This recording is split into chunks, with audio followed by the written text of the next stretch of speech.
In addition to the spacewalk work that they performed on the outside of the station, obviously with some maintenance tasks, there's also a number of experiments that are being carried out external to the space station in addition to all the work inside the station. There are numerous free-flying satellites that orbit the Earth and map our planet for various areas of research. And of course, we now have a new payload that's been installed on the International Space Station's external segment to give a different perspective. Lori Meggs is at NASA's Payload Operations Integration Center at the Marshall Space Flight Center in Huntsville, Alabama, to tell us more about it. Lori. Rapidscat is an instrument that will be used to measure wind speed and direction of the oceans, and it will begin a new series of mounted satellites on the ISS for weather monitoring. I recently spoke with Stephen Volz. He is NASA's Associate Director for Flight Programs, to find out more about what this new satellite adds to the mix.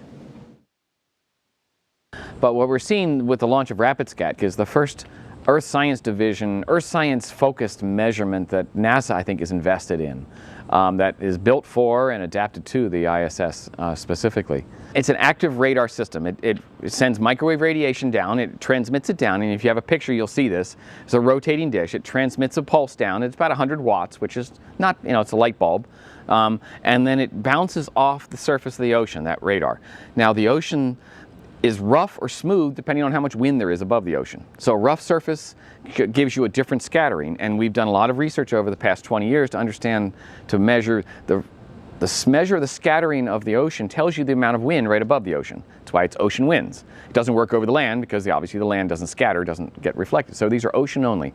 But by looking at the reflected signal, and there's the antenna just picks up that signal and records it, you can tell the surface roughness of the ocean, and that can be immediately transferred into a measurement of the wind speed, the wind velocity at that spot. So it gives you the wind velocity in every spot you look at. So what do we learn from this new Rapidscat system? What Rapidscat does, and is emblematic of what the ISS does in general, it provides some of the same measurements that we have from QuickScat, which is another scatterometer, but it actually does it from using the ISS as a platform. It does it in a different way, which is quite unique and actually very complementary to the free-flying satellites. What Rapidscat does, it has a rotating antenna which measures vector winds, ocean winds, over a fairly wide swath, several hundred kilometers. But it gives us a rapid repeat and a high visibility of those areas, the tropics regions, where we have the most tropical storms. What it also has is it was built with the same hardware that was used for QuickScat, or QuickScatterometer, which was launched in '99. It has the same accuracy, the same spectral resolution, the same measurement technique, which was used then, so that data record that was started in 1999 is picked up by Rapidscat, ISS Rapidscat, and then can be continued forward. And it's one of the key features of Earth system science is we're looking for decadal science. We're looking at things that vary very minutely over decades. So to do that, to understand that, you have to have a constant and consistent data record.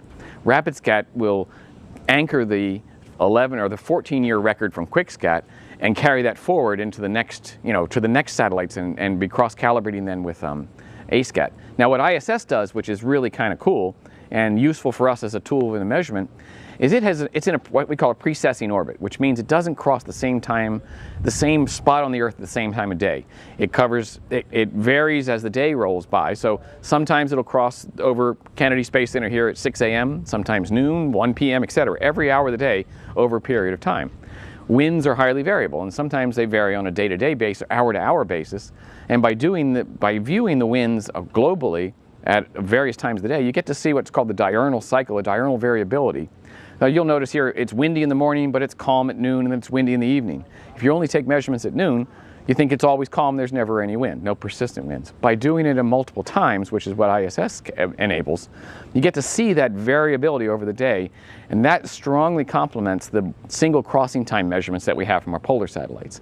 So what do we use this information for? When we get the data, what is it used for? There's a weather application and there's a climate application. The weather application is the output from QuickScat and from Rapidscat in the future goes directly into improving the numerical weather models that NOAA uses, that EUMETSAT uses to understand the intensity of hurricanes, for example, when they occur, or just weather in general. So there are inputs that we've been providing to the weather services for the last decade with our scatterometers, which this will continue and add to.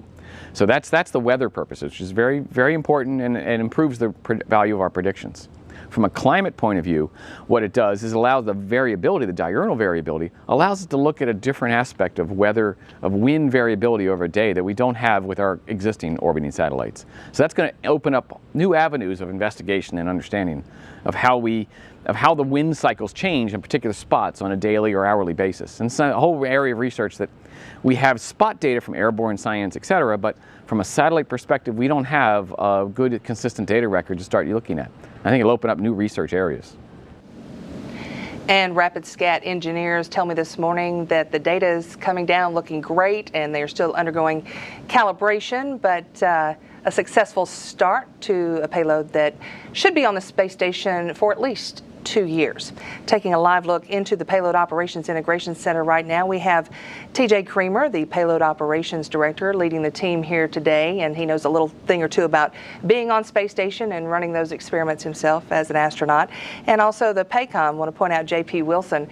He just certified this week to become a PACOM, and that is the payload communicator who speaks with the astronauts and helps them with all of the experiments that they are participating in on orbit. And that will do it for us from the Payload Operations Integration Center at NASA's Marshall Space Flight Center.